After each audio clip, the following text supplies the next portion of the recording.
بسم اللہ الرحمن الرحیم۔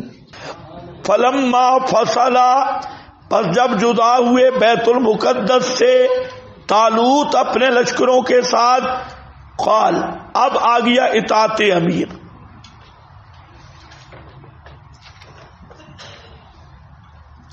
اچھا بھائی ایک معنی یاد کر لے، فلما فصلا طالوت بالجنود، جب جدا ہو گئے طالوت بیت المقدس سے لشکر لے کر، اب جناب کیا ہے؟ اطاعت امیر۔ کیا ہے؟ اطاعت امیر۔ اونچے بولو، اونچے، اطاعت امیر۔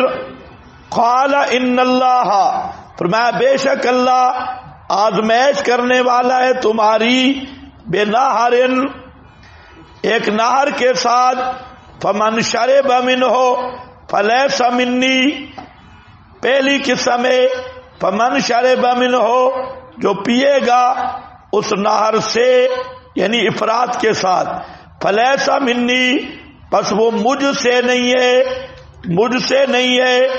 کیا معنی ہے مجھ سے نہیں ہے؟ اس جنگ میں ہمارا ساتھی نہیں بن سکتا، یعنی کہ کافر بن جائے گا۔ فلیس منی، اس جنگ میں ہمارا ساتھی نہیں بن سکتا۔ وَمَن لَّمْ يَطْعَمْهُ، اور جو اس سے نہیں چکھے گا، فَإِنَّهُ مِنِّي، بس وہ مجھ سے ہے، یعنی میرے ساتھ جنگ میں آ سکتا ہے۔ اللہ، مگر وہ شخص کہ چلو لینا، اغترف غرفتن، چلو، ایک آدھ چلو یہ لے لے، اس کی رخصت ہے، لیکن وہ بھی برتن نہ بھرے، جاگ شاگ یہ نہ وہ بالٹی بھر لے، یہ بھی ایک چلو ہے۔ بےجدے ہی، اپنے ہاتھ سے، یہ امتحان آ گیا بھائی۔ اس سے یہ بھی پتہ چلتا ہے مجاہدین کی ٹریننگ بھی ہونی چاہیے، ٹرینڈ فوج ہونی چاہیے، ٹرینڈ، صحیح ماہر، جو مارنے والے ہوں مرنے والے نہ ہوں۔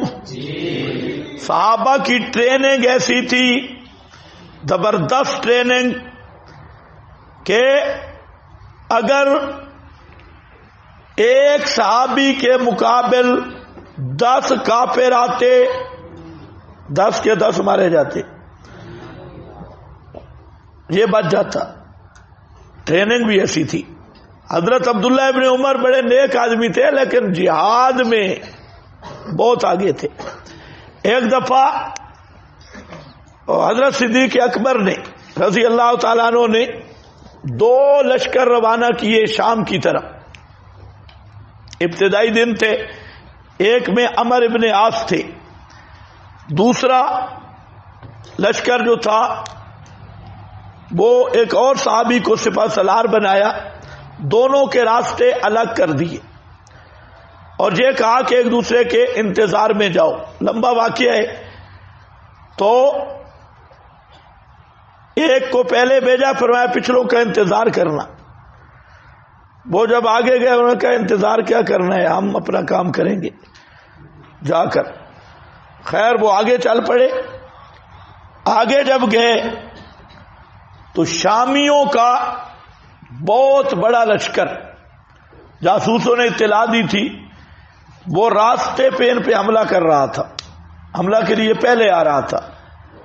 اب یہ ہراول دستہ تھا، اس میں پتہ نہیں چند لوگ تھے، چند سے مراد چند ہزار لوگ تھے، اور ان کے تو بہت زیادہ پورا دستہ تھا، یہ 1000 تھا، 2000 تھے، وہ 20 سے بھی اوپر تھے۔ اب مسئلہ بن گیا، انہوں نے دیکھا جی لشکر آ گیا، پریشان ہو گئے۔ بعض سنہرے تھے قبیلوں والے، تو کمانڈر نے کہا ہم لڑیں گے، پیچھے ہٹنے والے نہیں ہیں، یہ شکر ہے یہ اللہ نے ہمارے لیے ناشتہ بھیج دیا ہے۔ جنگ ہوئی بڑی گھمسان کی، بڑی جنگ ہوئی۔ حضرت عبداللہ ابن عمر اسی ہراول دستہ میں تھے، تو حضرت عبداللہ ابن عمر دشمن کی سپیں چیر چیر چیر چیر، ان کا جو کمانڈر تھا اس کو جا کے سیدھا نیزہ مارا. سارے ارد گرد دشمن تھے، وہ ان کے اندر گھستے گئے ان کے اس کو مار دیا. اب جب وہ مارا تو لشکر ان کا بھاگ پڑا کہ امیر ان کا مارا گیا، کمانڈر ان چیف. حضرت عبداللہ ابن عمر اب کافروں میں پھنس گئے کیونکہ سارے ہزاروں کے درمیان میں تھے. صحابہ حیران ہو گئے، ایک دوسرے کو مبارک بھی دے اور پوچھتے ہو ابن عمر کہاں ہے، ابن عمر کہاں ہے. تو تب پتہ چلا کہ کچھ دیر کے بعد نعرہ تکبیر بلند ہوا ان دشمنوں کے درمیان سے. وہاں حضرت عبداللہ ابن عمر نے نعرہ تکبیر، تو صحابہ سمجھ گئے کہ یہ ان میں پھنسا ہوا ہے، تو سارے اس کی طرف دوڑے، لیکن دشمن کے قدم اکھڑ چکے تھے. تو وہ ابن عمر کو چھوڑ کے بھاگ گئے، یہ ہنستے ہوئے اندر سے نکل آئے. انہوں نے کہا کیا تم نے کیا کیا؟ اس نے کہا میں نے کہا ایسے لشکر کا طریقہ یہ ہے ان کے کمانڈر کو مارا جائے، اور اس کے لیے جو ہے میں ان کے قلم میں گھس گیا اور اندر جا کے اس کو مارا ہے. ہاں اچھا بھائی. فشربوا منه الا قليلا منهم، پس پیا اس سے. اب یہ بیچارے کیسے رہے؟ طالب علموں کو کہو دسترخوان کے پر بیٹھو کھانا لگائے، لیکن ایک ایک لقمہ کھانا ہے. توبہ. تو یہ تھا امتحان کہ اطاعت امیر کرتے ہیں نہیں کرتے، اور سخت امتحان تھا. الا قلیلا منہم، بہت تھوڑے ان میں سے. ہم بھی کبھی کبھی طالب علموں کا امتحان لیتے ہیں، ہاں لینا بھی چاہیے، اور امتحان کا طریقہ ہے کہ اس کو صحیح ایک دفعہ مارو. اگر وہ حلالی ہوا تو نہیں بھاگتا، اگر کوئی گڑبڑ ہے تو بھاگ جائے گا. تو ایسے بے ایمان کی ضرورت بھی نہیں ہے. ہاں تو امتحان لینا چاہیے، بغیر امتحان کے نہیں. الا قلیلا منہم، جو استاد کی سختی برداشت نہیں کر سکتا وہ اخبث الناس، دین کی کیا خدمت کرے گا؟ تو وہ بڑا ہو کے ڈنگوری بنے گا نا. تو بہتر ہے کہ ایسے ڈنگر کو پالنے کی بجائے نکالنا چاہیے. اب جو اطاعت امیر میں پانی نہیں چھوڑ سکتا وہ جان کیسے دے گا؟ فشربوا منه الا قلیلا منهم، بہت تھوڑے ان میں سے. پس جب انہوں نے پار کیا اس کو، نہر کو، وہ والذین آمنوا معہ، اور وہ جو ایمان لائے تھے ان کے ساتھ، قالوا لا طاقت لنا، یہ دوسری پارٹی تھی چھپ چھپ کے پانی پینے والے. نہیں ہے کوئی طاقت ہمارے لیے آج کے دن جالوت کے مقابلہ میں اور اس کے لشکروں کے. کہتے ہیں جالوت کا لشکر 90,000 یا 3 لاکھ کے قریب بتایا گیا ہے. قال الذین یظنون انہم ملاقو اللہ، کہا ان لوگوں نے جب صحابہ یہ آتے سنتے تھے، ہاں ایک تو جہاں پڑی جا رہی ہے، اور جو صحابہ سنتے تھے تو ان کا دل کرتا تھا پہاڑ سے ٹکرا جائیں. قال الذین یظنون،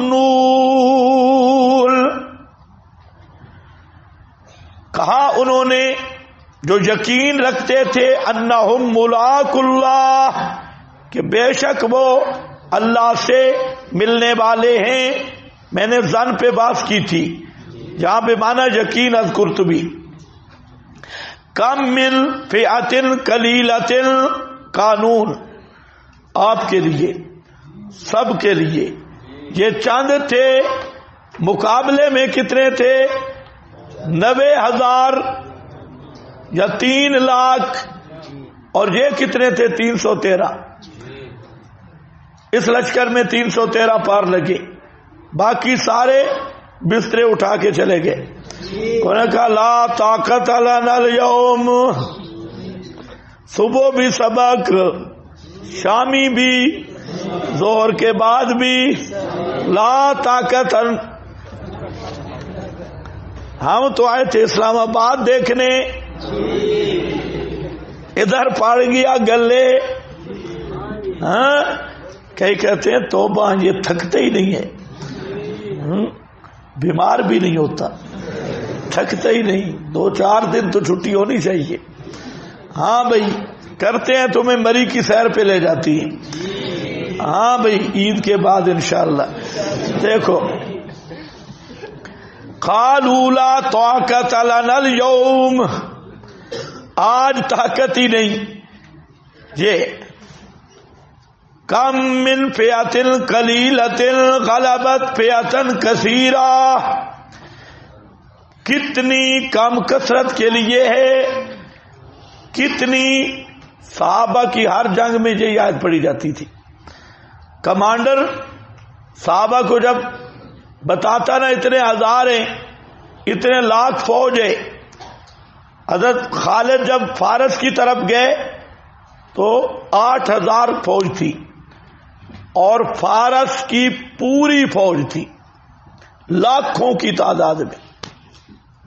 فارس تو ایک ایسے اس وقت سپر طاقت تھی، تو فارسیوں کی فوج تو رومیوں کو بھی شکست دے چکی تھی، اور یہ 8000 مسیلمہ کذاب کے ساتھ جب مقابلہ ہوا تھا تو مسیلمہ کذاب کے 40 سے 50 ہزار فوج تھی، حضرت خالد کے پاس 8000 کے قریب تھی، تو ان کو شکست ہو گئی، مسیلمہ مارا گیا۔ وہاں سے ابھی یہ وہاں مقیم تھے مسیلمہ کے ایریے میں، کہ ایک آدمی فارس کی سرحدوں سے، حضرت قیس غالباً نام تھا، وہ حضرت صدیق کے پاس آیا۔ صدیق جانتے نہیں تھے یہ کون ہے، بعض صحابہ نے اسے دیکھ کے پہچانا، سفر کی حالت، کپڑے شپڑے عجیب بنی ہوئی تھی، تو حضرت صدیق نے پوچھا یہ کون ہے؟ تو یہ فارس کی سرحدوں کا ایک مجاہد تھا، اور اس نے وہاں پر انفرادی کارروائیاں شروع کی ہوئی تھی، سرحدوں پر چھاپے مار کارروائیاں، کوئی چوکی اڑا دی، کوئی ادھر فارس کی فوج کی چوکی تھی، کبھی ان کی مجلس ہوتی، یا اچانک حملہ کر کے سب کو قتل کر کے بڑے ٹیلے تھے پیچھے چھپ جاتے، ادھر پہنچی کوئی۔ انہوں نے حالات بتائے کہ اتنے مسلمان ہیں وہاں، یہ پوری۔ تو صدیق اکبر نے خالد کو خط لکھا کہ آپ واپس نہ آئے مدینہ، آپ پہنچے فارس کی سرحد پہ۔ تو حضرت خالد بن ولید نے اپنے مجاہدین کو، حضرت صدیق نے یہ بھی لکھا کہ ان مجاہدین کو اجازت دے دو، جو آپ کے ساتھ جانا چاہے جائیں، جو اپنے گھر آنا چاہے آئیں، آپ نے جانا ہے فارس۔ صدیق نے جب اعلان کیا تو سارے چلے گئے، 2000 باقی رہ گیا، کافی مدت سے نکلے ہوئے تھے گھروں سے، چھٹی چلے گئے۔ اب خالد نے پھر خط لکھا کہ فوج نہیں ہے۔ صدیق اکبر نے فرمایا ٹھیک ہے، ایک آدمی کو بلایا مدینے سے، کمک کی ضرورت ہے، تو چلا جا خالد کے پاس۔ حضرت خالد وہاں انتظار کر رہے تھے، ایک آدمی پہنچ آیا، انہوں نے کہا کہ کہتے مجھے صدیق اکبر نے بطور کمک کے بھیجا ہے۔ تو حضرت خالد بھی حیران ہو گئے کہ تو ایک آیا۔ خیر حضرت خالد چل پڑے، ابھی کوچ کر رہے تھے کہ ان کو بہت سارا ایک لشکر آتا دکھائی دیا۔ جب پتہ کیا تو وہ حضرت صدیق نے ایک قبیلے پیغام بھیجا تھا، اس قبیلے کے مجاہد تھے، کل 8000 بن گئے۔ دو پہلے 6 اور آ گیا. اور مقابلہ کس سے اور آئے؟ جیسے آج روس یا امریکہ سے مقابلہ ہو، فارس سے، اور وہاں جتنی جنگیں ہوئی یہ آیت تلاوت ہوتی رہی.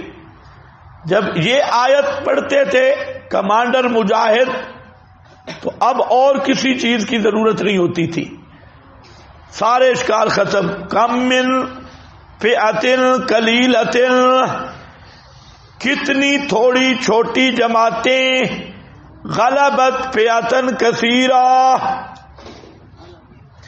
غالب آ گئی بڑی جماعتوں پر، بِإِذْنِ اللہ، اللہ کے اذن سے، بِإِذْنِ اللہ، بے حکم ہی، بتیسیر ہی، یا بالنصر والاحسان، بالنصر مدارک، اللہ کی مدد سے، واللہ مع الصابرین، اور اللہ ساتھ مستقل مزاجوں کے ہے. اللہ ساتھ کس کے ہے؟ مستقل، ڈٹ جانے والے، ڈٹ جانے والے، مستقل مزاج. مستقل مزاج وہ ہوتے ہیں جن کے ارادوں میں تزلزل نہیں ہوتا، سوچ میں نہیں پڑتے. بعض مزاج وہ ہوتے ہیں اے جی یہ کام کروں، نہیں نہیں نہ کروں، نہیں یہ کچا ہے. اور بعض وہ ہیں جب عزم کر لیں تو ساری دنیا ٹوٹ جائے، ان کے عزم میں تزلزل نہیں ہوتا. یا یہی ہے مستقل مزاج، ڈٹ جانے والے، مع الصابرین،